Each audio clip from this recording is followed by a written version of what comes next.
Welcome everyone to this week's episode of Reanimated. I'm H.A. Conrad here on the East Coast in the ground zero of the coronavirus in the United States. In the world. In the world right now.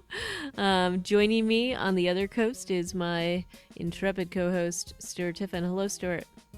Yeah, sorry to chuckle at that, but that's just the unfortunate. That's how I process things. Is I laugh at them. Yeah, me too. It's you gotta. The numbers are not looking great as of this morning, and I'm sure they'll go up later today. But in the U.S., there's over 312,000 cases, adding to the 1.224 million worldwide. In New York alone, 114,174. And that's just New York State, but in New York City, it's a little under 65,000. That's actually New York County, but I don't know how does that extend off the island at all? That's basically that's like New York City and the boroughs? general boroughs. Yep. Because And what's interesting is Cook County, Illinois, is also high up on that list after a few other New York and Hubei. But Cook County is Chicago and its environs. Like the population of Cook County is something like 10 million. So anyway, that's all. It's just sometimes the counties around the cities are much larger. That's all. the deaths are at around 3,500 the last time I checked today, but that could again go up. They've been basically rising every day significantly. So it's The deaths where? that's just in New York. Oh, yeah.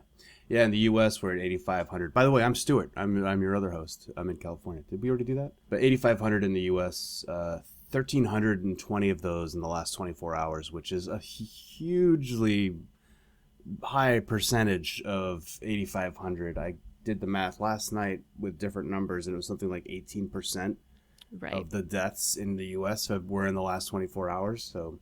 Yep. That's kind of disturbing. What's 1320 divided by 85 over 3 equals 15.5%. That's a troubling trend, and unfortunately, this is the spiking. We're probably not even. We're not there yet. Close, Nope. But still. And some of this, big numbers. look. The other part is that I think that there's a lack of testing, which is a huge issue. So that would change some things a little bit. The other thing, which I don't know if you caught, but earlier this week, there was an article, we could put in the notes if you want, but basically it's what you and I had been saying, or what I was saying, which is that I think there's some conjecture that that China was underreporting numbers, and I don't think all of that was necessarily deliberate, although I would say that what is going on now is very deliberate, which is that basically people that are trying to bury their relatives and things like that, which is now happening because things have calmed down a little bit there, so people are able to actually hold funerals and services, but there's apparently members of the government present at a lot of these places, so that they don't want photos getting out. They don't want the families reporting it, and that seems a little bit suspicious. So I saw one artitle about like the number of urns being delivered to mortuaries that was in the absurdly thousands. high. Yep. And so, whatever. no, but the point is that yes, the numbers here are pretty bad, but it's like the other part is that the numbers that you have to look at is the recovery, which it's that there's lots of people who recover from this. So, Yep. So that is the happier news of this, and hopefully as things go on,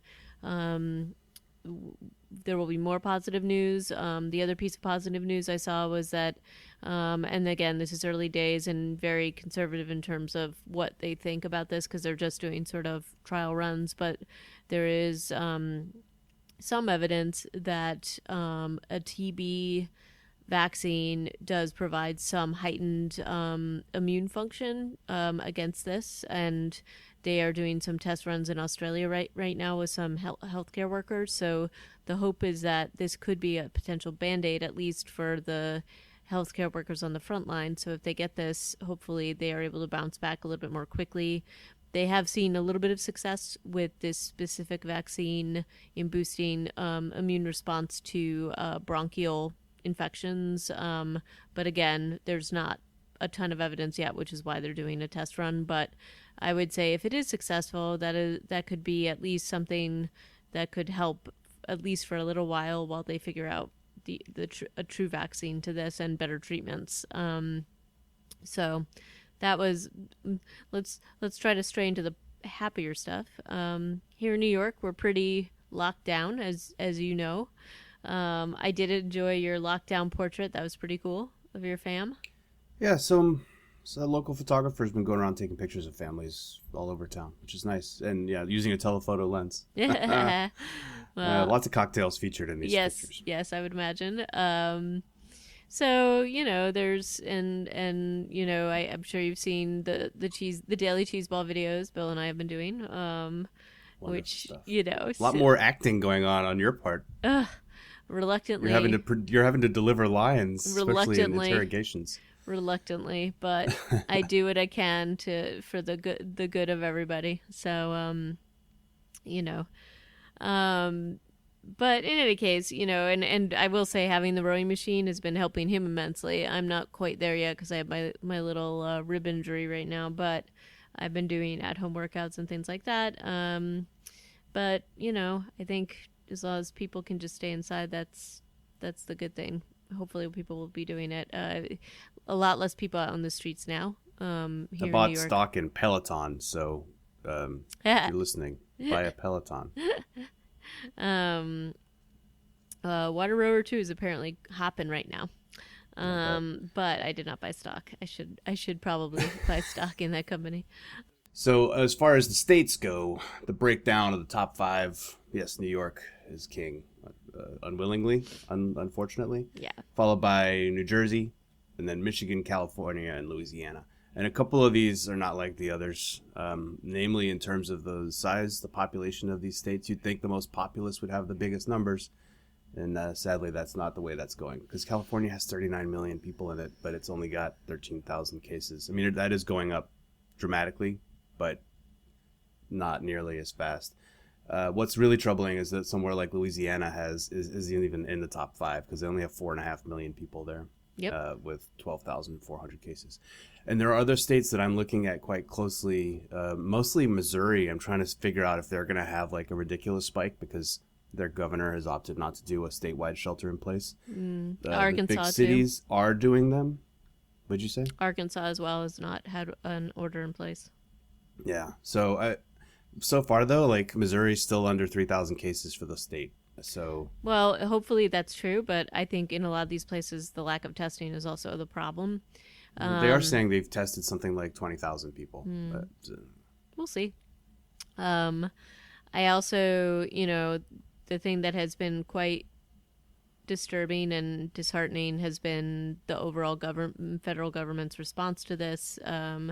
Having Jared Kushner basically say that the stockpile of equipment, specifically ventilators and other things, are not there for the states, and then they changed the website, the HHS website, to reflect his comments. And, what this has resulted in is that there's, right now New York is definitely the hotspot and they need ventilators. And in fact, China actually sent 1,000 ventilators, and some Oregon other places apparently sent some too. Oregon did too. But the problem that's been going on is that there's basically now bidding wars between the states because the federal government has said that it's up to the states to figure it out. And all states don't have the budgets to bid on this kind of stuff. And I'm thinking specifically of like, smaller states like New Hampshire and with lower populations and lower budgets like Maine. And these, I think it's going to get pretty bad. Hopefully what happens is that maybe one area will peak and then they're able to assist other areas. But the fact that there isn't federal spearheading and cooperation to run the show here is really odd. And even, sort of the recommendation to wear masks, which are then, sort of downplayed by the current president. So it's a little bit scary. I do think that Cuomo has been handling things fairly well. But from what they are saying we're probably going to run out of ventilators in the next week if we don't get a lot more, and that isn't even touching upon the issue with PPE for our healthcare workers. So Yeah. I think it's going to Governors get have been dark. doing the heavy lifting on leadership in this event, so it's kind of going to be, there's going to be ramifications to this beyond just the fact that we're probably going to lose a big chunk of lives to it, but just politically, like the concentration of power seems to be going to the states, or at least the credible, legitimate authority, and I think that's going to have definite ripples Yep. down the line. Of course, we have to get through the rest of this Yep. horror show before any of that can play out. I'm good to move on. You good to move on? Yeah, I'm good to move on, but I do want to mention that we lost a couple of talented people this past week. Amongst everybody we have lost this week, we lost Bill Withers, and I highly recommend listening to a bit of Bill Withers. He was amazing, and when he became famous, he was actually working as a janitor. And was shocked that people wanted to like listen to his stuff. So, Is he a musician? he did "Ain't No Sunshine," "When She's Gone," "Lean on Me," just to name a I couple. mostly listen to the Kid Frost version of "Ain't No Sunshine." Ugh, come on, it's such a good song. I'm just kidding, And "Lovely Day," which is one of my favorites. But and then are you a Fountains of Wayne fan? negative. Oh, well, I am. And Adam Schlesinger died this week. And he, in addition to Fountains of Wayne, had done basically like sort of had recreated his career into doing like writing and comedy and things like that. So more recently, he did Crazy Ex-Girlfriend and helped co-write a ton of those songs. He also was the person, if you saw the film That Thing You Do, he wrote like some really catchy stuff.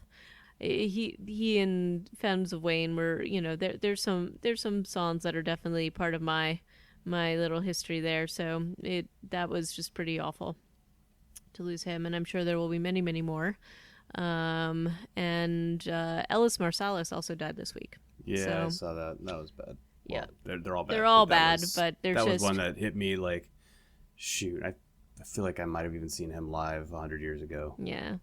But anyway, I just touch upon this because it certainly doesn't take away from all the other people that I don't know. But these things just hit hard, I think, because especially like the music piece for me is just, this is like we are losing these bright lights in our world, and it just makes me very sad.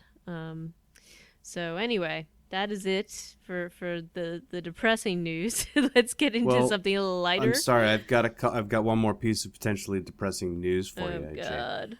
AMC released this trailer yesterday called Line of Duty, and it's a British cop show starring. It's kind of I get the Shield vibes with Michael Chiklis from this trailer. It's about cops, and they don't necessarily believe in the law, and the best way to get away with murder is to be a policeman. And guess who's in it? Yeah, I saw that. Well, who's in it? Say the name. It's Morgan. Morgan It's is in Lenny it. James. It's Morgan. It's not actually. It might be the character of Morgan, and he's taken on an English accent and moved to the UK where the zombie apocalypse never happened. Or this is like another version of Fear the Walking Dead. That's what I was hoping. I don't know. Either way, if he's it's a limited run series, so it's kind of one of these British things where they might not have more than 4 episodes. So maybe he can do this at the same time as Fear the Walking Dead, or maybe he's actually dead, and this is AMC's way of telling us. Perhaps. But maybe he just did this on hiatus. Maybe. But we'll see. Did you watch the whole trailer? I did watch the whole trailer. I was really hoping, because it was giving me like, have you ever seen the film Hot Fuzz? Yeah. It was really giving me Hot Fuzz vibes. So I was kind of hoping it would take that turn, and it didn't, of course, but we'll see how it turns out. He delivers one line. Lenny James delivers one line, in which he butchers a quote by Omar Little from The Wire. He says, "If you're going to come at the king, "You'd better kill him," I think is how he finishes it, instead of the Baltimore Yeah. drawl of, "You come at the king, you best not miss." Yep. And I was kind of wishing that he had just lapsed into a Baltimore accent to do Yep. that line. That would have been kind of nice. I did enjoy that despite it being butchered, and that's, come on, it's pretty good.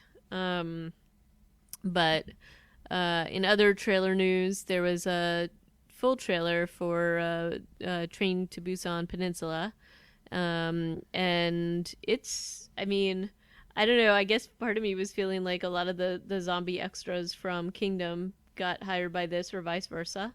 Yep. A little bit of the same kind of style. And I mean, it looks pretty good. It looks a little It looks pretty surreal, right? yeah, but I mean, it looks like a little like Mad Max ish Yeah. zombie. Yeah, there's definitely some Thunderdome vibe going on. Yep.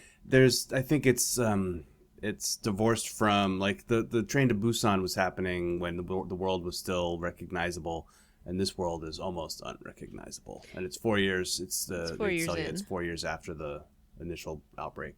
Yep. It's I don't know. It looks pretty stylized. I'm hoping that it maintains, but based on the trailer, I am a little bit put off, frankly. Yeah, me too. And I thought there was definitely some effects that looked really, really bad, like the wall of zombie thing. Did you note that? It looked so bad.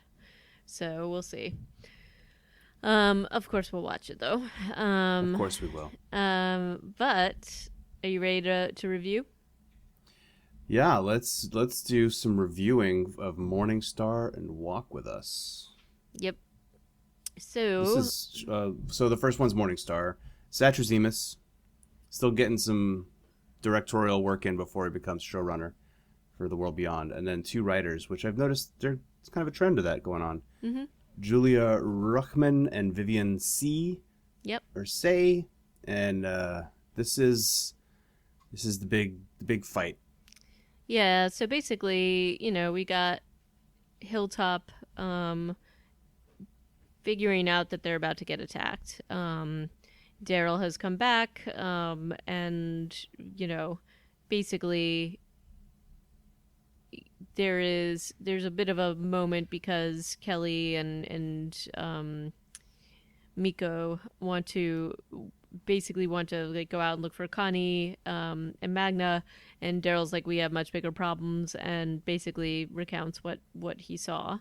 And the community is really trying to figure out what to do. Their first thought is to get some of the more vulnerable people out, and they're thwarted by that, and then they basically have to sit tight and defend. It One of was the pretty things, funny to watch them send off 2 of their people to, like, go watch the road. yeah. You're like, oh, your poor red shirts. I know.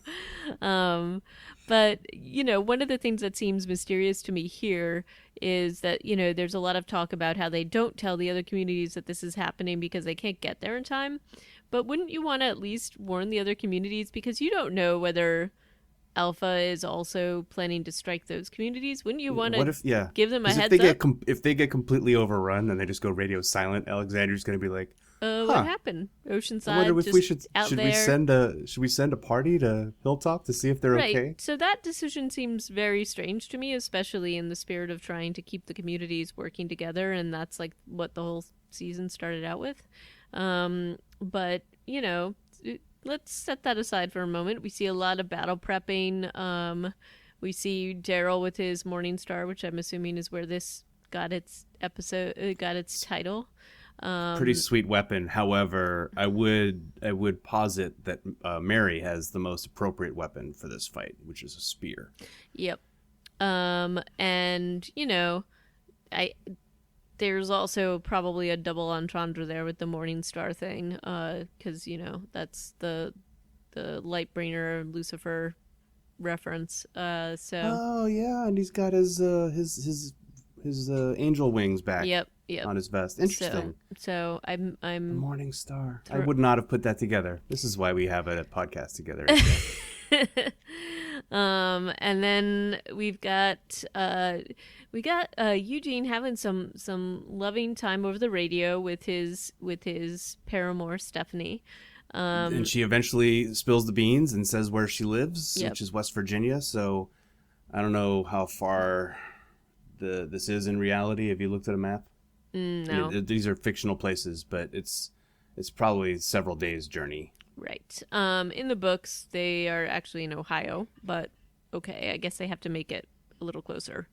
And then there's also, they kind of resolve the thing between Eugene and Rosita. And, she's kind of teasing him. It repairs their friendship to some extent.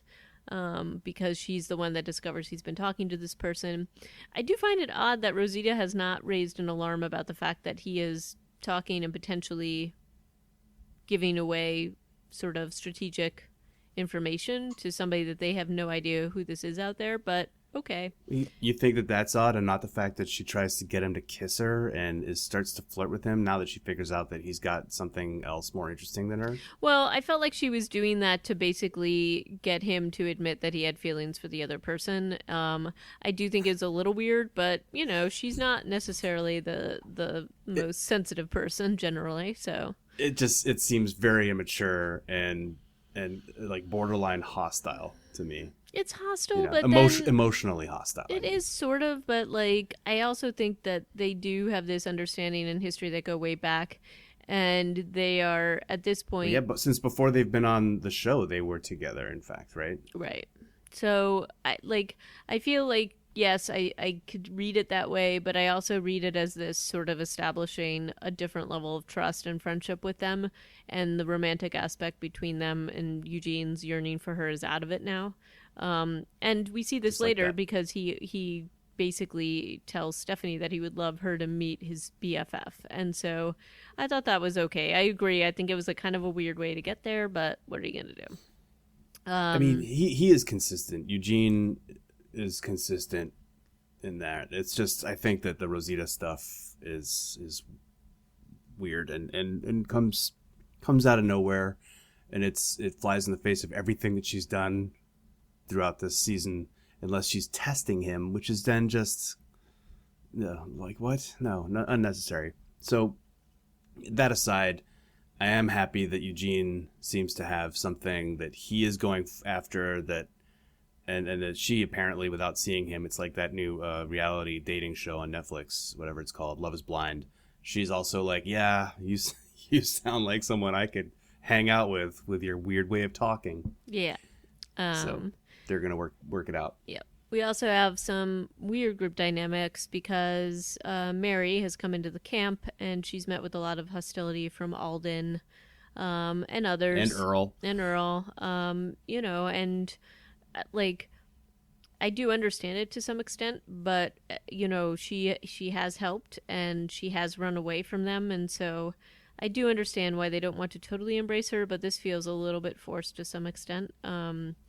And this is this kid's only kin, so that seems a little like harsh, but I guess they have to do that to kind of continue the drama there. And Earl's also leading the charge of basically telling people to stop like talking and start planning, so I thought that prep piece was kind of cool. He becomes the de facto leader of Hilltop, Yep. which is very interesting. What an arc this character has had in his 2 short seasons.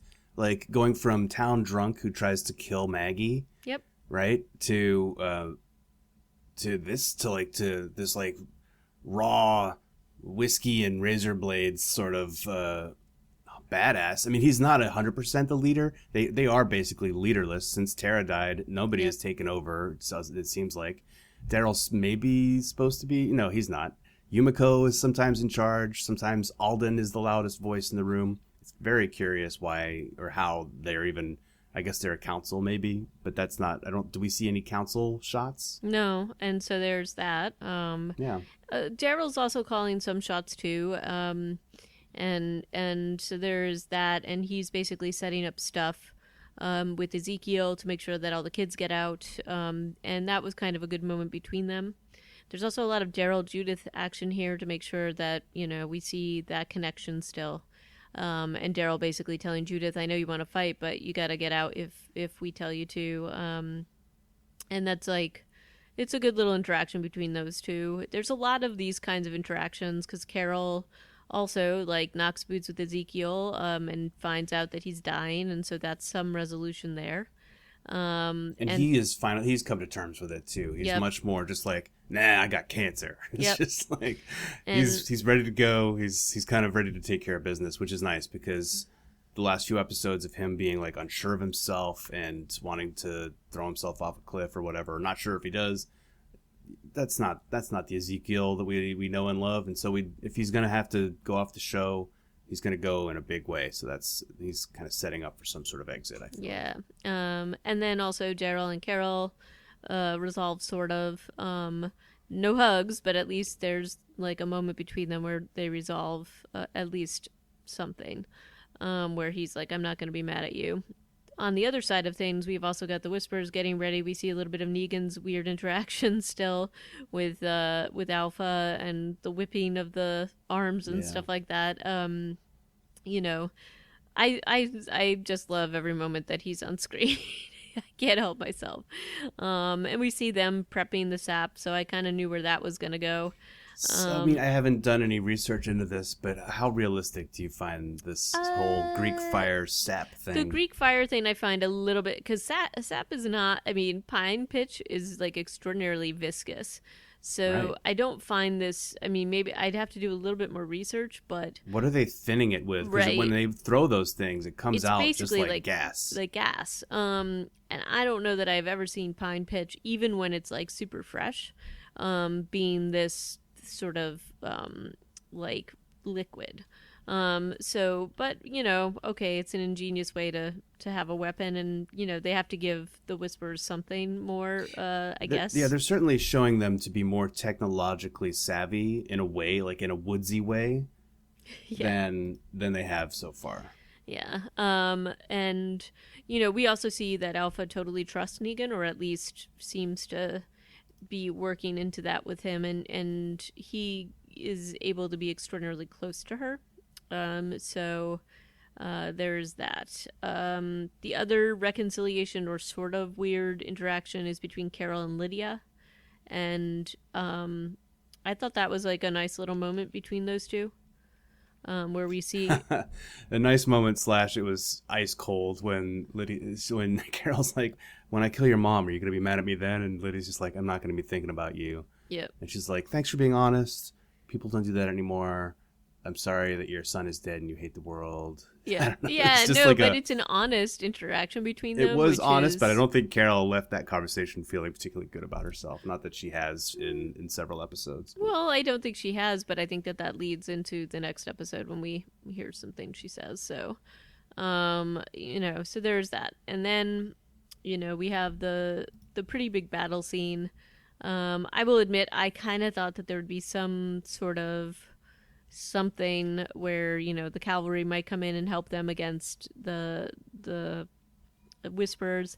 I also found their plan to be a little bit weird. I mean, you set up all that stuff outside, but isn't your best chance not to meet them on the ground? I thought that was a little weird. Well, I think Um, they're able to strike back easier without using all their ammunition on the ground, maybe and I think that they have a great plan. The electricity element of it seems a little bit. far fetched, I don't know that it's tenuous not even at far fetched. best. It only does like one Yeah, like zombie's worth of work before it blows out, and maybe that was just like Eugene is like, well, I guess I could try and set this thing up, and then it completely fails, and it's well, what was the point of that? There was probably a lot of work that went into that. yeah, But the fence that they make out of like brambles or that was whatever, pretty good. pretty cool, and it looks like I think it could have held longer. Yeah, I agree. And I think they just needed more people with spears, knocking zombies down at the fence. Yep. Because there's way too many. It's like Ezekiel goes out with like a sword and a dagger, which he promptly loses in a zombie at some point, and grabs some dude's hammer instead. But they're having to like reach way over the fence, and I feel like every time they reach over, I kind of wanted to see a whisperer suddenly like stab him in the armpit or something, kind of like how they Right. took out Jesus. I also thought that the choice of the weapon of a mace for Daryl was ridiculous. Because I feel like you're gonna do just as much damage. Hard to pull it out if it gets stuck in some, in a walker's skull or It's anything just else. It just so seems silly. it's such a visible, iconic weapon is the thing, I right? know, I I mean, know. I feel like if they'd had one of those though, and not give everybody, all of our hero characters, a different heroic weapon, like Rosita's still using her super badass toothed sword, Yep.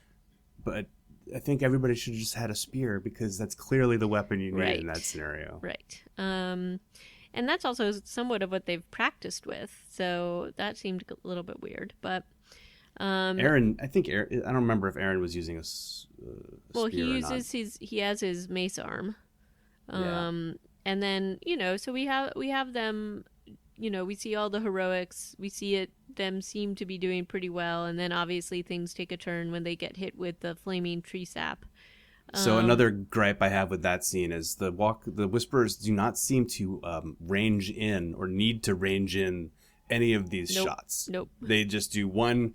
They do one or a couple of launches of the sap, and they're completely dead on, landing all along the front line. And then the fire arrows, same again. Yep. Like, I don't know. I'd like a couple of like off-target shots just to help me maintain my suspension of disbelief. Please, showrunners. I also think that the way we have seen the Whisperers up until this point hasn't shown any sort of training of this kind. Their biggest strength is their horde.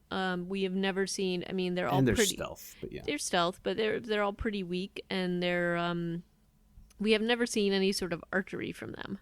well, Other than we've seen it in hunting. maybe. Yeah, that's it. But even so, that's a little different than their. Yeah, but and now suddenly they have all these bows. They have these catapults, which they probably made especially for this fight. But yeah, we certainly don't see them training with these things. And it would take an insane amount of training to hit on the first shot of a like indirect giant lobbing arc kind of shot to get it right in the right spot. So Yeah. no, sorry. And one thing I forgot to mention during Negan's last exchange with Alpha is that he basically tries to convince her that they instead of killing everybody, that they should have them join her. And she says this weird thing, like as they're going in and all of the flaming stuff is happening, that, oh, she is going to have them join her, but as part of her horde. So Yeah. that didn't work. Also, Daryl, as soon as he sees the hilltop guards strung up by the road, he's like, "Oh, this is Negan. Negan's with her now." Yep. What? Yep. How do you? Okay. I mean, he does. It is kind of something that they've been through with him before, but it's Yeah. mostly it was because they were there jawing at them is how they knew it was the saviors. Right. It wasn't because they were hanging people at the side of the road. Right. But, okay, Daryl. Yeah. You've got the insight, buddy. Right. We also had this amazing duet, an a cappella sing song right before the fight started between Eugene. He's trying to get Stephanie to come back on the radio, and he starts singing the song "When the Wild Winds Blow," I think it's called, or something along those lines. When the Wild Wind Blows, which is an Iron Maiden song, and he does it a cappella, and then she joins in, and it's very much season 3 of Stranger Things. Dusty and what's her name? Yeah, Sandy? it's a little bit of that. Yep. I feel that vibe anyway, except that's much more joyful. This is more pensive. It's about like the end of the world, and it's actually a pretty good song. It's 11 minutes long in the real world, the Iron Maiden version. Yeah. So, but I recommend you go out and have a listen. Yeah, I think that's anytime you have these long drawn out ballads, you know something bad's gonna happen. Something bad's coming. It's honestly, I think it sets the tone really well. Turns out Eugene, the actor's name, I'm not remembering at the moment, but he has pretty good pipes. Does a good job of singing. I think he has some album out or something. Oh, for real? I think so. I feel like I remember that he does some like recording or something like that. So we should look that up and confirm.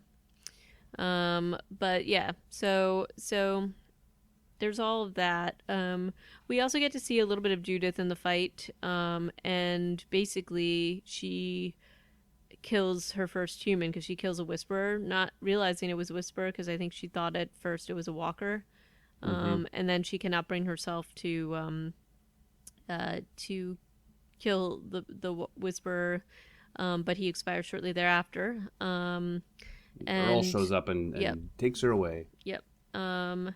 And that plays into the next scene too, I guess. Yes, it does. The next episode. Yep. And so yeah, so it's looking pretty bleak. You've got your hilltoppers basically doing a retreat and all like looking to get out. There's uh you know there's a lot Wait, of this is already in the heroics. next episode, right? What? Are we talking about episode Walk With Us now? I think we're now ready to get into that, right? I think because like the first episode, Morningstar ends as they're falling back from their first line of Right. defense, and they're starting to go back towards the Right. hilltop gates, Right. and then they all suddenly get on fire. Oh, okay. Sorry, As blended I it in my recall, brain. that's when that ends. And so in the next episode, it starts in the middle of the fire. Right. Like the manor house is on fire. and Everything's on fire. I didn't realize that.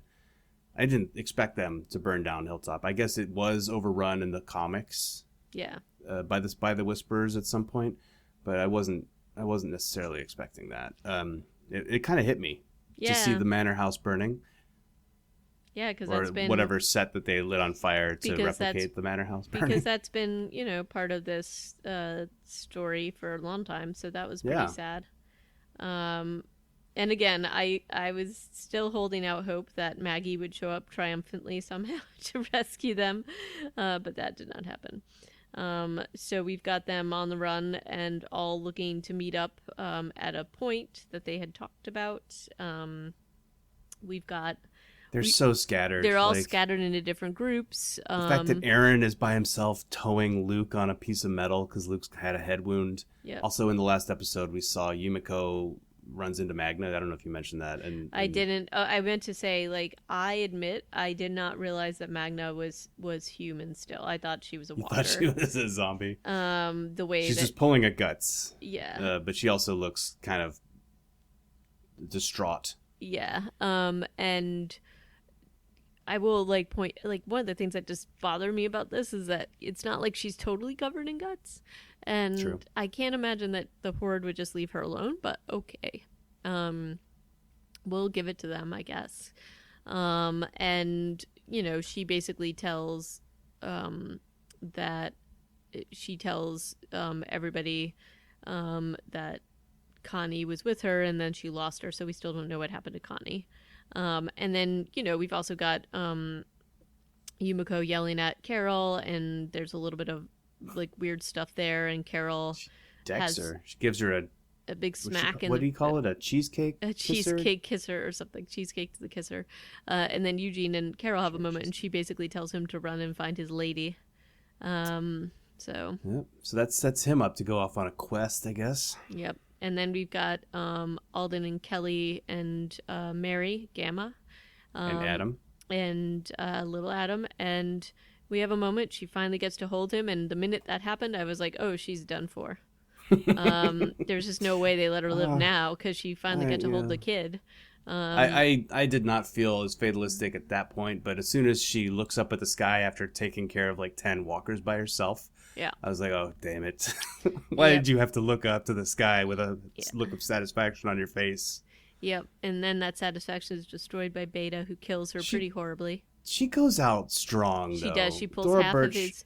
She does. She. It made me sad though because I really liked her in this, and I was hoping Yeah. for a little bit more of her in this series. But I mean, there's 3 major character deaths in this episode, which Mm-hmm. is a great thing about this show, that it still is willing to take people out. Of course, 2 of them were basically whisperers. Mary not so much, but the show this episode has a good death toll. I don't mean that in like a grim way, but like this show does have to churn, otherwise it feels stale, and it has a big cast, so Yep. this has to happen. But she goes out like a boss, tearing off half of Beta's mask, leading to the death of another whisperer. yeah, who for the recognizes crime of him noticing apparently. something. No, Yeah. anytime a whisperer sees anything, like a tear rolling down Alpha's face. Yeah, they're done. They're and done. I forget all the other reasons why they've been murdered for just saying, "Oh, I've noticed that," and then they're dead. Observational skills that are not a thing valued among whisperers, apparently. No, But yeah, so she goes out strong, but Alden doesn't let her walk for long because he takes care of her, and she sacrificed herself to save the baby, and Alden and Connie, and is Kelly. sorry Kelly, and so they are we see that they are okay, at least We at this also point. see Beta run away again, like 2 episodes, 2 or 3. I don't know what the last time we saw him run away, when he was ambushed with Mary outside Alexandria. Yep. The dude is good at running away, Yeah, and I well, think that's this why is he's still this is alive. a skill. That's why he's still Yeah, this alive, is I why he's think. still alive, and this is why he's super scary. He's like a giant dude who's very sneaky.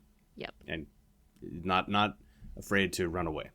I'll also say Mary's makeup, Thora Birch's makeup as the Walker was really great and convincing. That was pretty good.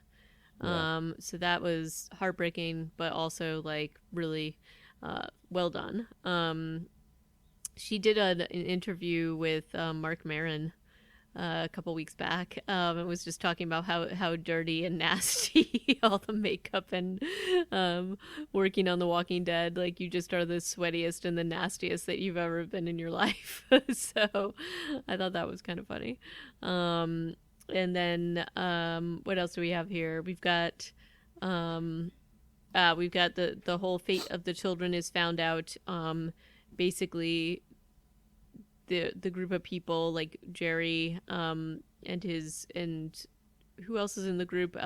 We've got It's really just it's Jerry, Daryl, and then eventually Ezekiel.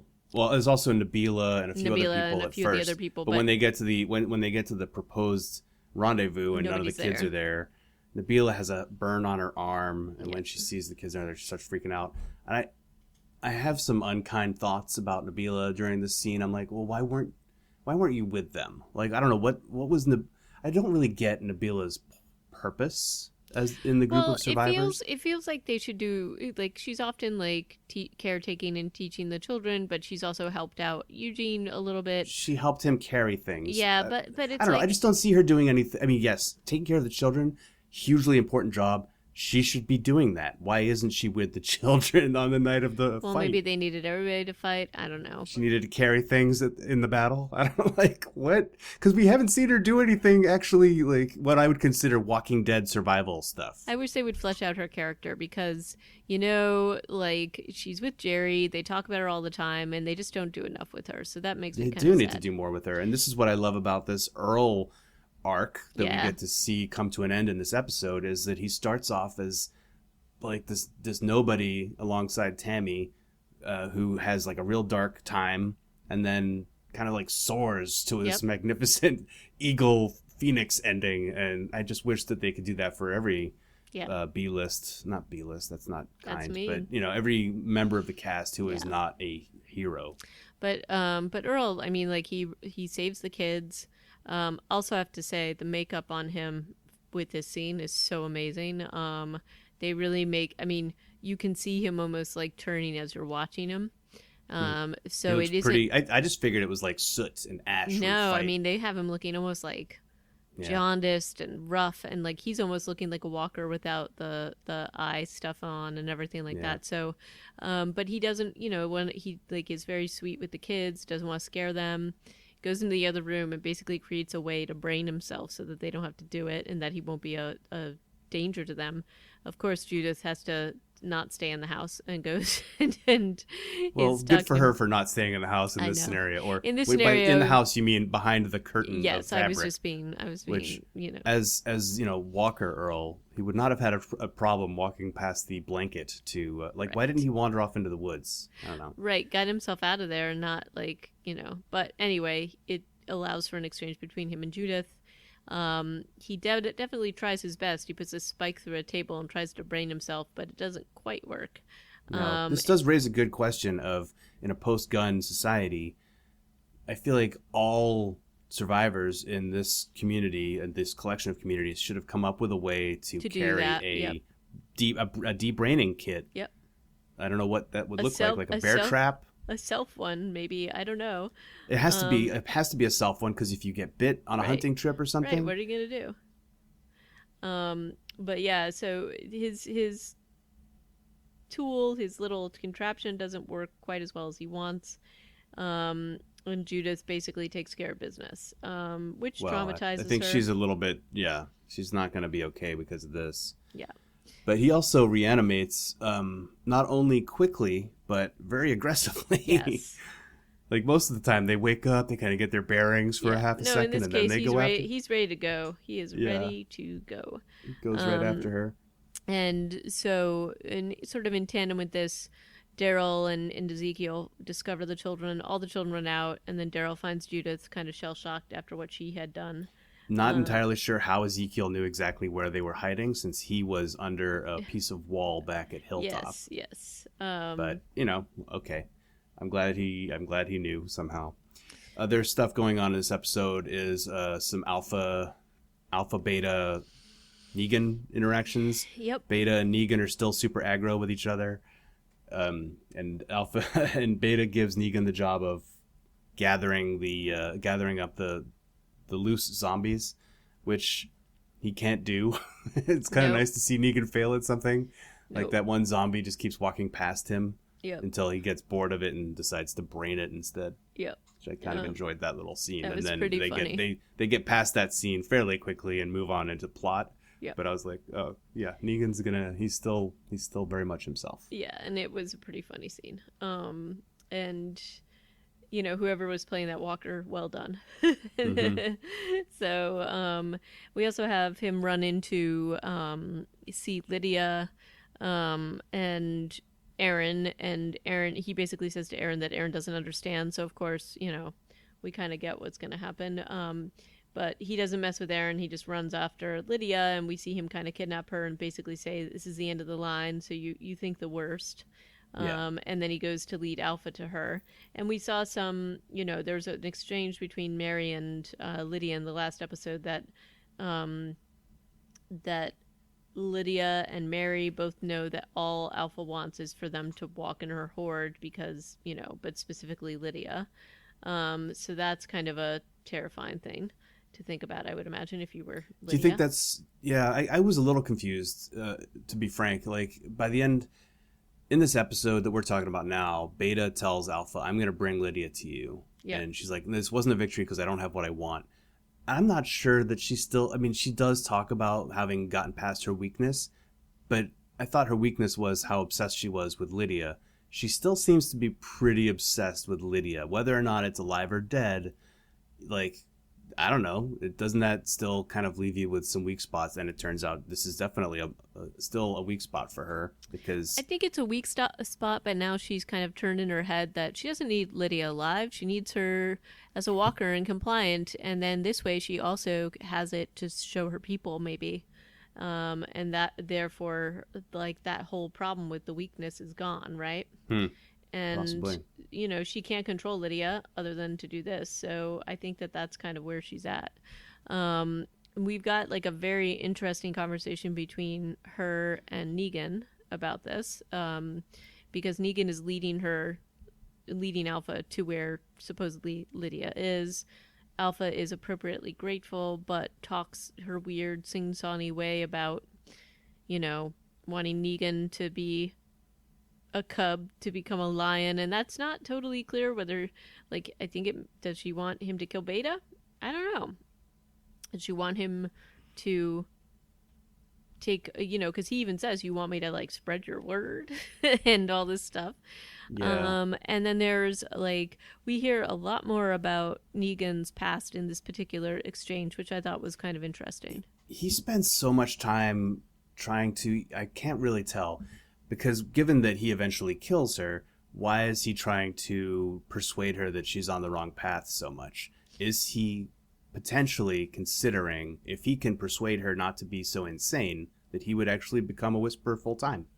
Maybe, but I think maybe not necessarily that, but I think there is something he recognizes in her that's hard for him not to recognize. But that he feels like he has to try and get her to acknowledge that she's on the wrong track? Maybe. Because if he does that, then what? Yeah. Like, I don't know. Like, that's, to me, I think that this raises a weird question that I don't know that the writers have thought through. I agree with you. I felt the same way, that this left more questions for me anyway about where he was going to go with this and what he was going to do. Or it's just they want you to keep thinking that he has one foot out the door of anything that he's doing. Yeah, maybe. But we do hear a lot more about his wife, and that, and, he gets not too much, he gets like lots of weird advice / preaching from Alpha on this point. And they do a psych out. Although I called this psych out before it actually happened, I kind of figured Lydia wouldn't be in that little shack the way they were playing it. But they did it pretty well. They showed Lydia all tied up in a shack and trying to get untied. She ultimately gets untied. And they're drumming up the drama. They're doing the very slow walk to the shack, Alpha and Negan. And then when Alpha gets there, the shack is empty, and Lydia is coming out of some other structure into the sunshine. And Negan basically slits Alpha's throat in a pretty, like, loving...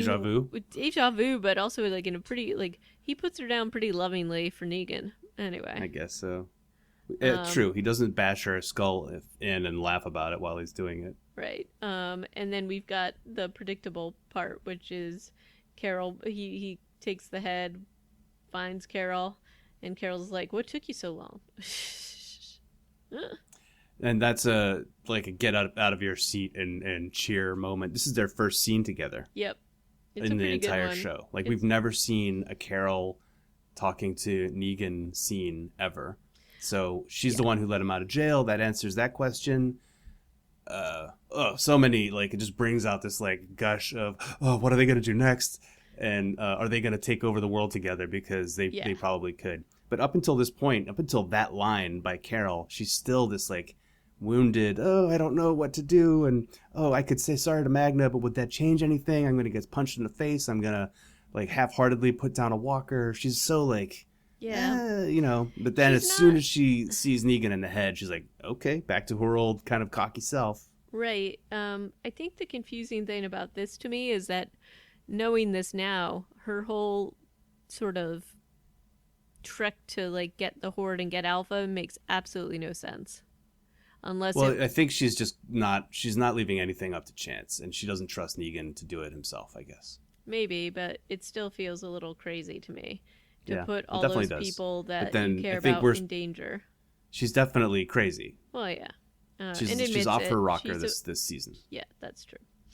But that is a very satisfying scene between the two of them, and you do want them to run off and take over the world together. At least I do. You definitely do. In a darker timeline sort of way, for sure. Yep. Like, he is age appropriate for her. Like, they can totally be a couple. They totally I'm shipping it. So that's the end of this episode, and this was, like, a pretty good one, in terms of satisfaction level. A good pair, and this is definitely, I feel like, meant to be watched together.